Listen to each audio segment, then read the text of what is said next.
I still remember the night the first princess died. Her scream was loud. So loud, it made my skin crawl. It was sharp, like when you break a plate on the floor. We ran to her room, but when we got there, she was already dead. Her body was twisted, like something had grabbed her and squeezed her too tight. And on the wall, written in her own blood, were 3 words, "I won first." I should have run away that night. But I didn't. And because I stayed, I saw everything. The king, Boba Adeyemi, had no son. Everyone told him, "Kobiyisi, you need a son. Marry another wife." But the king said no. He loved his daughters. Then one day, he made a new rule. He said, the first daughter to get married will be queen. Oh. That's when Wahala started. Princess Adizwa, the older sister, was beautiful. She walked like she was floating. "I will marry a prince," she always said. "I deserve the best." But Mareo, the younger one, was sharp. She knew she was not as pretty as Adizwa, but she had sense. "You are looking for a prince?" she whispered. "I will marry first and take the throne." And just like that, the race began. Men came from everywhere. Warriors, traders, chiefs. Then they started to disappear. A rich chief from Ife vanished. A strong warrior from Benin gone. A rich merchant. His body was found in the river, his eyes big with fear. Something was wrong. But nobody spoke about it. One night, rain was falling heavily. Adizwa locked her room, saying she had finally found a husband. Mareo stood outside her door, laughing. "Sister, you see your life. You waited too long. The throne is mine now." But by morning, Adizwa was dead. She lay on the floor, her mouth open like she had screamed until she lost her breath. And on the wall, those 3 words, "I won first." Mareo wasted no time. She said she was getting married. Fast. The chiefs whispered. The people looked scared. But nobody stopped her.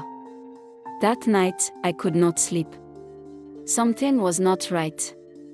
I went to her room. I saw her kneeling in front of a small shrine, candles, blood, and a wooden doll that looked like Adizwa. She was whispering, her voice shaking. "Forgive me, sister. I had no choice." Then, whoosh, the fire in the candles turned blue. A shadow moved across the room. And inside that shadow, Adizwa was smiling. Mareo gasped. "No, no, no." The door slammed shut. The next morning, she was dead. Just like her sister. Then the king did something nobody expected. He stood in front of everyone and said, "I have a son." Oh! The whole palace gasped. Then, from the shadows, a man walked out. His name was Olimide. He was tall, strong, but his eyes were cold like harmattan wind. Then my head started to put things together. Olimide had killed the suitors. Olimide had sent spirits after Adizwa. Olimide had made Mareo lose her mind. I saw everything. But I kept quiet. Because if I spoke, I would be next. For 7 days, the palace was quiet. Then, on the 7th night, the wind changed. The palace doors flew open. The torches flickered. And then we heard it. Laughter.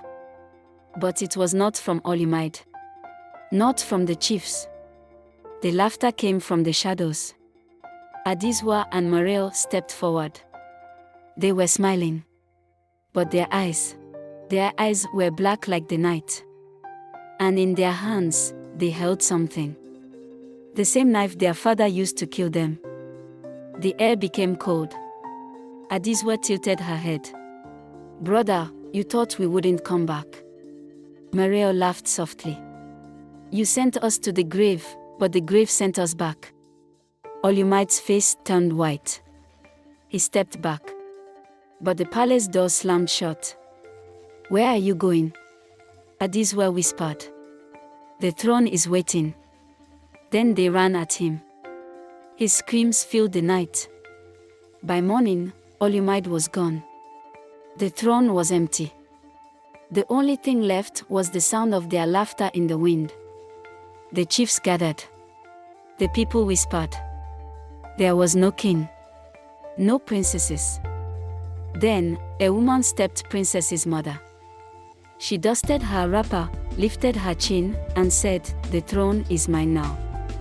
The chiefs looked at each other. Then the people began to cheer. For years, she had been in the shadows. Now, it was her time. And so, they crowned her Queen of Oyo. And for the first time in a long, long time, the kingdom was at peace.